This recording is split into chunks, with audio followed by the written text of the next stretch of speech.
Hello friends, welcome back to my YouTube channel. आज हम लोग हिस्ट्री का क्रैश कोर्स कर रहे थे, जिसमें हम लोग 18 क्लास पढ़ने वाले हैं, जिसमें हम लोग मराठा साम्राज्य के बारे में पढ़ने वाले हैं। तो पिछले क्लास में हम लोगों ने मुगल कार्यकाल के बारे में पढ़ा था, जो हम लोगों ने कंप्लीट कर लिया था। तो चलिए आज का क्लास स्टार्ट करते हैं, जिसमें हम लोग मराठा साम्राज्य के बारे में पढ़ना स्टार्ट करते हैं। जिसमें पहला होता है छत्रपति शिवाजी महाराज, जो कि संस्थापक होते हैं मराठा साम्राज्य के। जन्म इनका कब हुआ था? 20 अप्रैल 1630 ईस्वी में शिवनेर में हुआ था, पूना में हुआ था।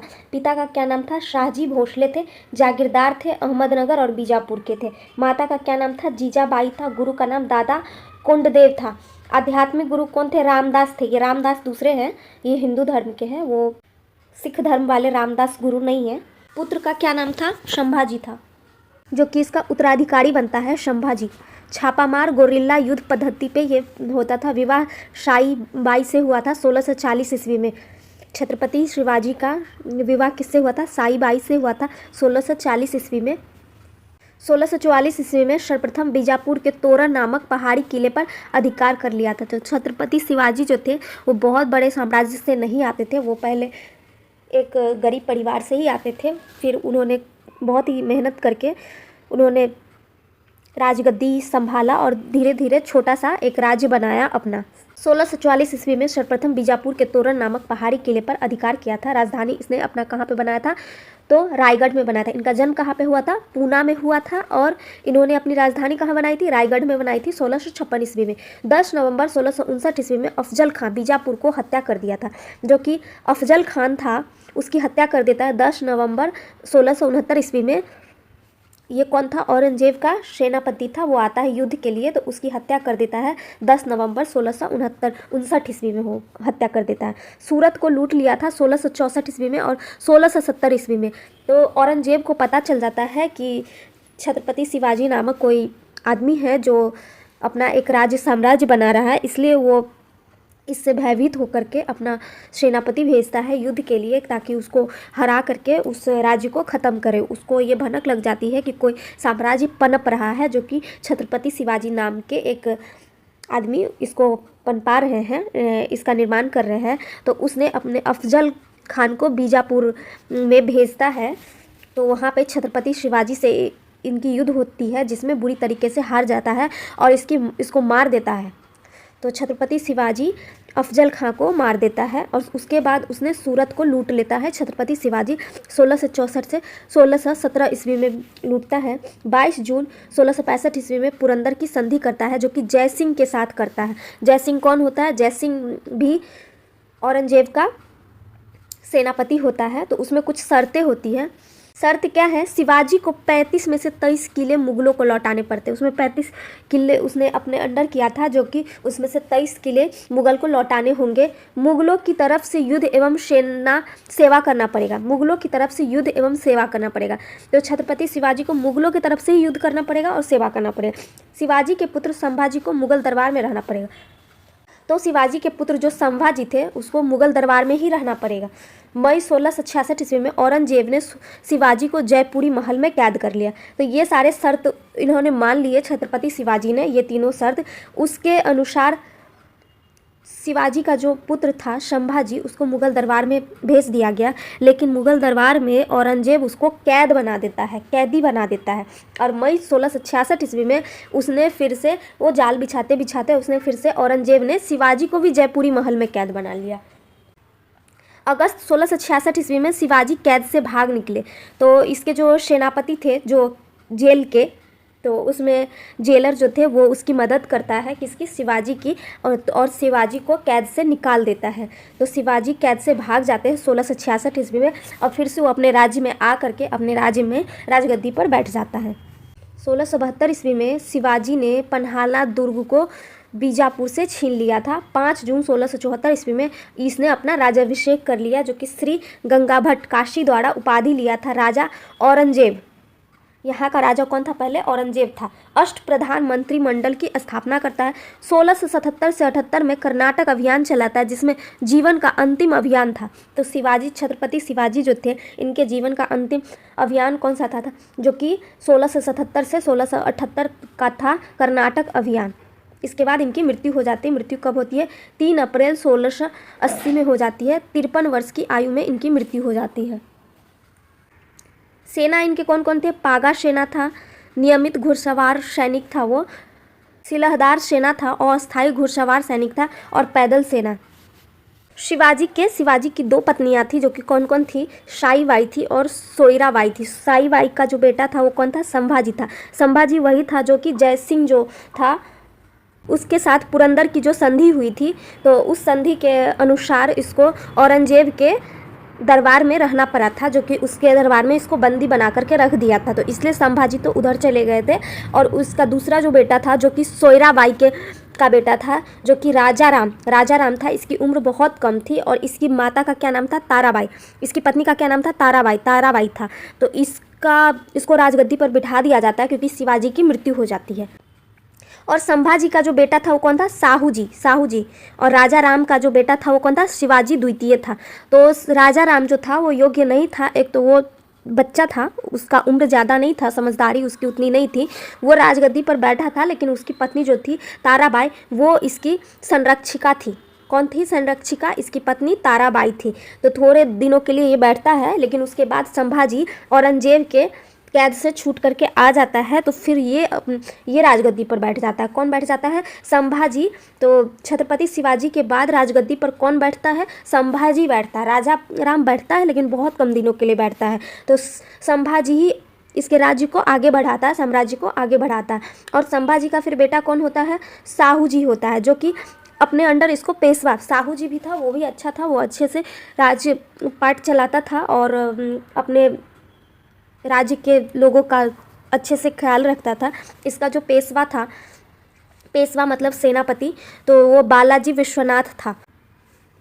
साहू जी के 3 पेशवा थे, बालाजी विश्वनाथ, फिर बाजीराव प्रथम आते हैं, फिर बाजीराव आते हैं। तो बालाजी विश्वनाथ इसके पेशवा थे और बाजीराव प्रथम होते हैं। तो इसके बाद इसने जो पेशवा जो होते हैं ना, वो छत्रपति को ही समाप्त कर देता है। छत्रपति को ही समाप्त बोलते हैं। ये छत्रपति क्या होता है? ये राजगद्दी पे नहीं बैठेगा, अब पेशवा बैठेगा। तो इसको कौन समाप्त कर देता है? खुद इसका ही सेनापति समाप्त कर देता है। साहू जी का सेनापति पेशवा जो ये लोग होते हैं, बालाजी विश्वनाथ होते हैं, बाजीराव प्रथम होते हैं और बाजीराव होते हैं। पूर्णतः किसने समाप्त कर दिया? तो ये बाजीराव जो होते हैं, ये छत्रपति को समाप्त कर देता है। और 14 जनवरी 1761 ईस्वी में पानीपत का तृतीय युद्ध करता है, जिसमें यह बहुत बुरी तरीके से हार भी जाता है। तो खुद इसके यहाँ का सब कुछ खा करके इसको धोखा देता है, छत्रपति को बोलता है छत्रपति नहीं रहेगा, पेशवा रहेगा। और जब ये युद्ध के लिए जाता है, लड़ने के लिए, तो इसका भी जनता साथ नहीं देगा, क्योंकि वो राजा का ही साथ देगा, ये अच्छे लोग तो नहीं होते हैं। तो ये जब जाता है पानीपत का तृतीय युद्ध करने, तो 14 जनवरी जो कि 1761 ईस्वी में होता है, उसमें इतनी बुरी तरीके से हारता है जितना बुरी तरीके से कोई हारा नहीं होगा। ऐसे ये हार जाता है। कौन हार जाता है? बाजीराव हार जाता है। और ये बाजीराव प्रथम जो है दिल्ली पर आक्रमण करने वाला प्रथम पेशवा था। तो दिल्ली पर जो सबसे पहले कोई आक्रमण करता है वो कौन होता है? बाजीराव प्रथम होता है। माधव नारायण राव है, नारायण राव, माधव राव, अल्पायु, ये सब पेशवा होते हैं उसके बाद, क्योंकि छत्रपति का पद ये लोग समाप्त कर देता है। नोट में है, झलकी की संधि हैदराबाद के निजाम एवं बालाजी बाजीराव के बीच हुई थी, जो कि 1752 ईस्वी में हुई थी। 1776 ईस्वी में पुरंदर की संधि हुई थी। इसके तहत कंपनी ने रघुनाथ राव के समर्थन को वापस ले लिया था। अंतिम पेशवा कौन था? राघवराव का पुत्र बाजीराव द्वितीय था, जो अंग्रेजों की सहायता से पेशवा बना था। यह क्वेश्चन पूछा जाता है। अंतिम पेशवा कौन था? तो कौन था? बाजीराव द्वितीय था, जो कि अंग्रेजों की सहायता से पेशवा बना था। और पेशवा अंग्रेजों ने इसे बनाया था, फिर इसको पेंशन दे करके कहाँ भेज दिया? यूपी की तरफ भेज दिया। बोला आप तुम महाराष्ट्र में नहीं रहोगे, यूपी चले जाओ। यूपी फिर वो जा करके कौन रह जाता है? बाजीराव द्वितीय चला जाता है। दूसरा है छत्रपति संभाजी महाराज, जो कि इनके पिता का क्या नाम था? शिवाजी। छत्रपति शिवाजी महाराज थे इनके पिता, और माता का क्या नाम था? साईबाई था। सलाहकार इनका कौन था? कवि कलश थे, हिंदी एवं संस्कृत के विद्वान थे ये। अष्टप्रधान का विघटन इन्होंने किया था। औरंगजेब के भगौरे पुत्र जो कि अकबर द्वितीय को संभाजी ने शरण दिया था, जो कि अकबर द्वितीय जो था औरंगजेब का भगौड़ा पुत्र, उसको इसने शरण दिया था, लेकिन तो भी औरंगजेब ने संभाजी को फांसी दे दिया। औरंगजेब ने संभाजी को मार दिया। पुत्र का क्या नाम था? छत्रपति संभाजी महाराज के पुत्र का क्या नाम था? शाहू जी था। औरंगजेब ने शाहू जी को बंदी बना लिया और उसके पिता छत्रपति संभाजी महाराज को फांसी दे दिया था। अब हम लोग छत्रपति राजाराम के बारे में पढ़ते हैं, जो कि इसका ही भाई रहता है और दूसरे माँ का बेटा रहता है, जो बहुत कम समय के लिए राजगद्दी पर बैठता है, क्योंकि ये औरंगजेब के दरबार में कैदी के रूप में रहता है इसलिए। और छत्रपति शिवाजी की मृत्यु हो जाती है तो कोई राजगद्दी पर बैठने के लिए नहीं होता है, इसलिए छत्रपति राजाराम को राजगद्दी पर बिठा दिया जाता है। इसके पिता का क्या नाम था? शिवाजी था, छत्रपति शिवाजी था। माता का क्या नाम था? सोयराबाई था। पत्नी का नाम ताराबाई। 1689 में राज्याभिषेक होता है छत्रपति के रूप में। 1691 में 8 वर्षों तक जिंजी के किले में कैद कर रहे जुल्फिकार खान के नेतृत्व में मुगल ने इसको कैद कर दिया था। 1698 में राजधानी इसने कहाँ बनाया था? सतारा बनाया था। चौथा है छत्रपति शिवाजी द्वितीय। ताराबाई थे। संरक्षिका कौन थी? इसकी माता थी। कौन थी? ताराबाई थी। राजा राम की विधवा थी ताराबाई। और अल्पायु 4 वर्ष की आयु में इसको राजगद्दी पर बिठाया जाता है। छत्रपति साहू जी महाराज 1707 में औरंगजेब के मृत्यु के बाद उसके पुत्र ने साहू जी को छोड़ दिया था। 1707 में खेरा का युद्ध होता है, जिसमें उत्तराधिकार के लिए शाहू एवं ताराबाई के बीच में युद्ध होता है। साहू कौन होता है? साहू एवं ताराबाई। ताराबाई जो कि छत्रपति शिवाजी द्वितीय की जो माता होती है ताराबाई, और छत्रपति साहू जी, इन दोनों के बीच खेरा का युद्ध होता है उत्तराधिकारी के लिए। कब होता है? 1707 में होता है। मराठा राज्य की सत्ता 2 केंद्रों में विभाजित हो जाती है, जो कि सतारा में साहू जी का शासन होता है और कोल्हापुर में शिवाजी द्वितीय का शासन होता है। और उसकी माँ जो होती है ताराबाई, वो संरक्षिका होती है, उनके अंदर में ही शिवाजी द्वितीय शासन करता है। शिवाजी द्वितीय की मृत्यु के बाद राजा राम की दूसरी पत्नी से उत्पन्न पुत्र संभाजी द्वितीय कोल्हापुर की गद्दी पर बैठ जाता है। 1731 ईस्वी में संभाजी द्वितीय और साहू जी के बीच वारणा की संधि, आपसी संघर्ष समाप्त हो जाता है। वारणा की संधि होती है जिसके तहत इनकी आपसी संघर्ष समाप्त हो जाता है। अब छत्रपति राजाराम द्वितीय का कार्यकाल आता है, जो कि अंतिम छत्रपति होते हैं, क्योंकि इसके बाद इसका जो सेनापति होता है पेशवा, वो छत्रपति पद को ही समाप्त कर देता है। 1750 में संगोला की संधि पेशवा बालाजी बाजीराव ने राजा राम द्वितीय के साथ संधि करता है, जिसमें शर्त क्या रखता है? छत्रपति के समस्त अधिकार पेशवा को स्थानांतरित कर दिया जाए, मतलब पेशवा को दे दिया जाए, स्थानांतरित कर दिया जाए। तो इसके बाद छत्रपति का पद समाप्त कर दिया जाता है और पेशवा के अंदर छत्रपति को रखा जाता है। अब हम लोग पढ़ते हैं पेशवा के काल के बारे में। 1713 से 1818 ईस्वी तक रहता है, लगभग 100 साल तक रहता है। पेशवा का काल जो है पेशवा वंशानुगत था। इसका निवास पुणे था इसका निवास पेशवा का।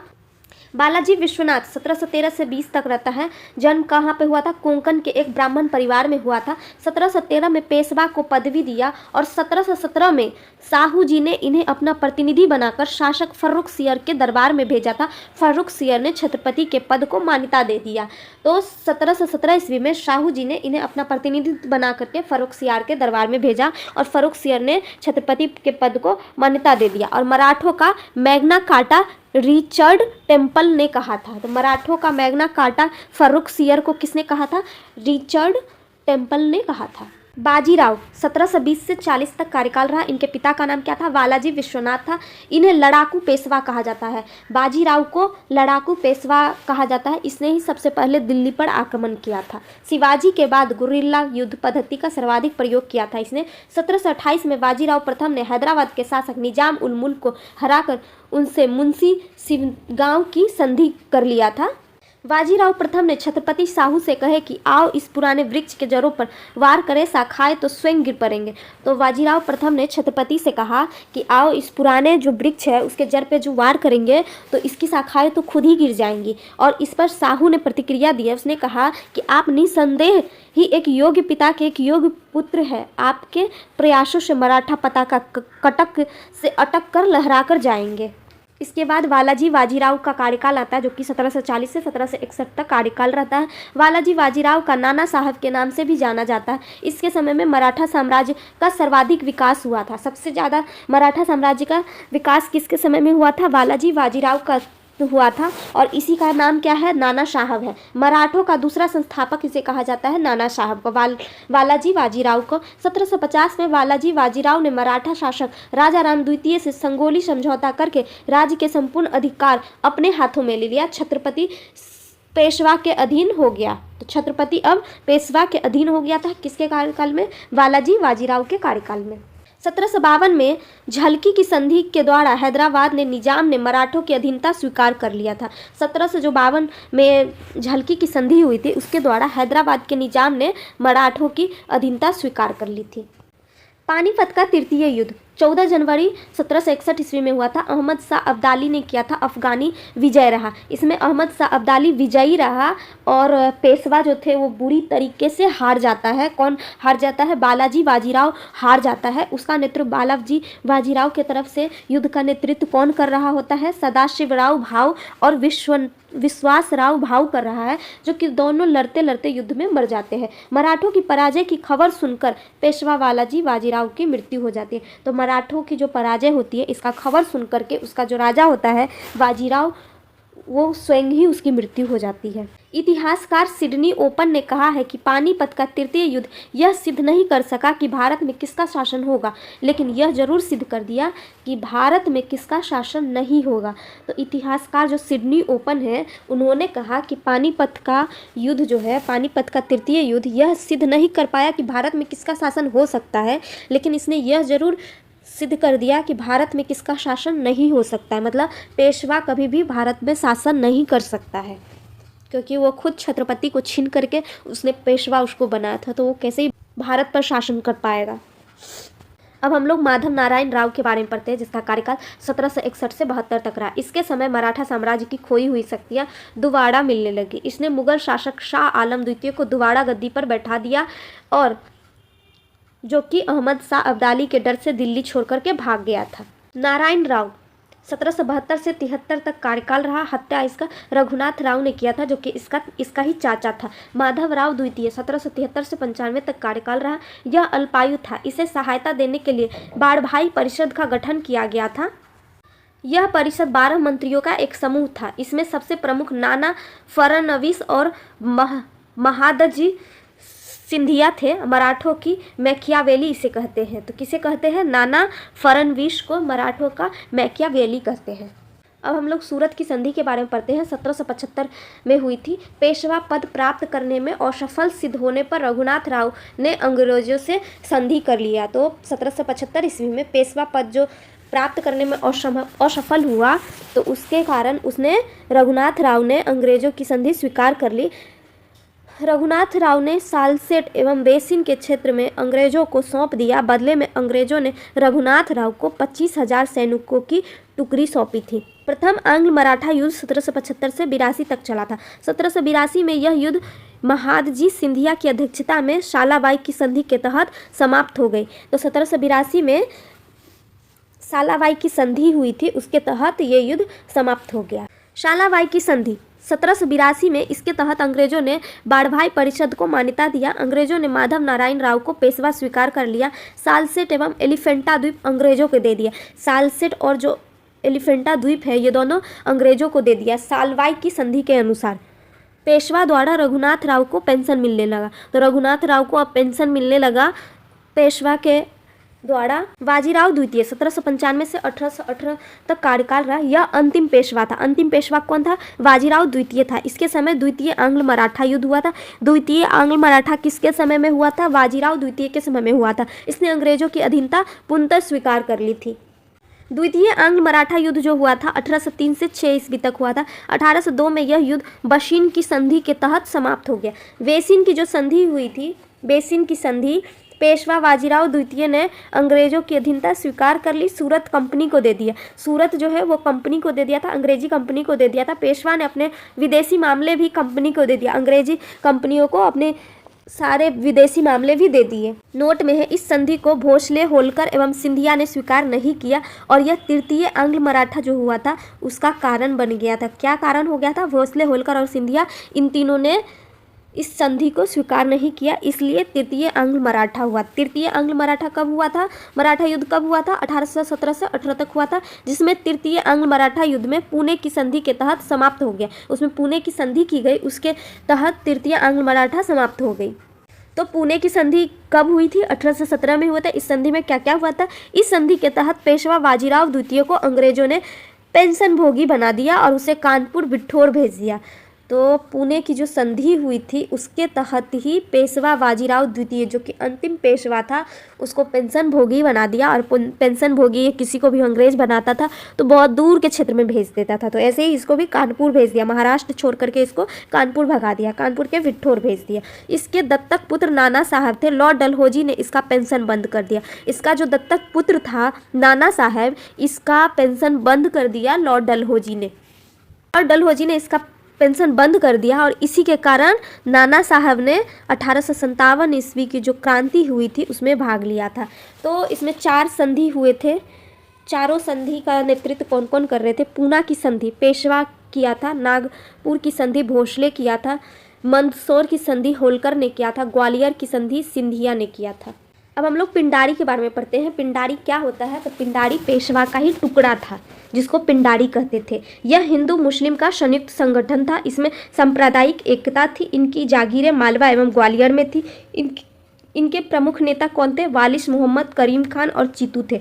ये लूटमार करने वाले दलों के रूप में होते थे जिनकी नियुक्ति बाजीराव प्रथम समय में शुरू हो गई थी।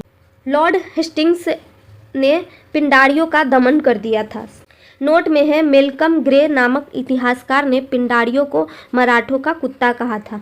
तो पिंडारियों को मराठों का कुत्ता किसने कहा था? मेलकम ग्रे नामक इतिहासकार ने कहा था। मराठा राज्य के अंतर्गत 2 प्रकार के क्षेत्र होते थे।